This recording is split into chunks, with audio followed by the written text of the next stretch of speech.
ساعة يا جماعة ما شفت زيها في الجمال وفي الرقة وفي التصميم وفي مفتاحها وكل حاجة.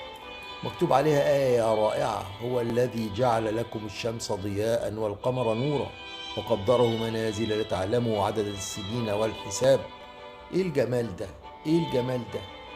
آية رائعة على ساعة رائعة. يا سلام، بصوا البالانس شكله ايه، وبصوا الانكر شكله ايه، وبصوا الجول شكلها ايه ده، شوف العقارب شكلها ايه.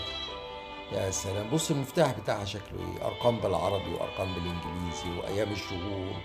وشوف اول ما تشغلها تشتغل ايه ده. بصوا العقرب شكله ايه، بصوا القمر شكله ايه، والبلد شكله ايه. ايه ده، ايه ده، ايه ده، ايه ده! بصوا هنا الايام والشهور مكتوبه ازاي، وجزء مكتوب بالعربي وجزء بالانجليزي. ايه الجمال ده! ايه الجمال ده بقى!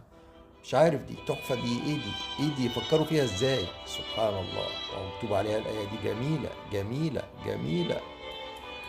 يا سبحان الله، آية من آيات الله جميلة. والساعة دي آية من آيات الله برضه جميلة. سبحان الله إنه سخر بني آدم يعملها بالجمال ده. إيه ده! شوف الأرقام مكتوب خط إزاي. إيه ده! إيه ده يا جماعة ده! إيه ده يا جماعة ده! قولوا لي إيه ده! بالله عليكم في التعليقات قولوا لي إيه اللي أنتوا شايفينه، إيه اللي أنتوا يعني شايفينه من الحاجة الجميلة دي.